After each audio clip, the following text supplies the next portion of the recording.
Clemson travels to Miami, the #1 team in the country. Miami's probably the biggest surprise team, not only in the ACC, but probably in the country this season. De'Ara King, the transfer from Houston, has been spectacular this year with Rhett Lashley, their offensive coordinator, both first year at Miami. But I think the key in this game is the running game. Cameron Harris has 5 rushing touchdowns, but here's the key. He's averaging 8.4 yards per tote. That's what I love about this Miami team. I love Clemson. And you've got to love Trevor Lawrence, Travis Etienne. Yeah, they've been getting it done for years at Clemson. But here's the key. They've just been on cruise control this season, I think. I think they're going to get challenged in this game. I think they're going to have to go 100% in the fourth quarter instead of cruising like they've been the last few games. I like Miami in the points. 14 and a hook. If it was just 14 or less than 14, I might lean Clemson, but 14 and a half, I think I'm going to have to take that. I think Clemson wins this game, but it's going to be closer than the experts think. I got Clemson winning this game 41-30.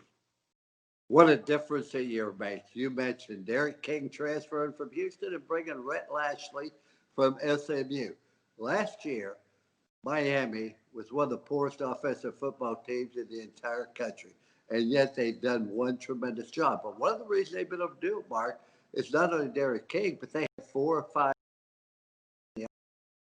And you both know quarterback, the football opens up an awful lot of different options. I think that Miami is a legitimate football team and is a real threat to Clemson.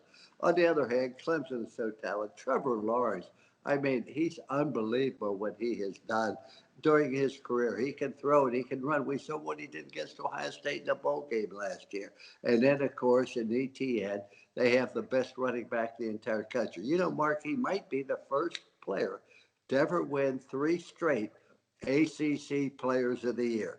However, they only have 1 offensive lineman returning, and that's a problem, particularly when they didn't have spring practice. They don't get a chance to work out together.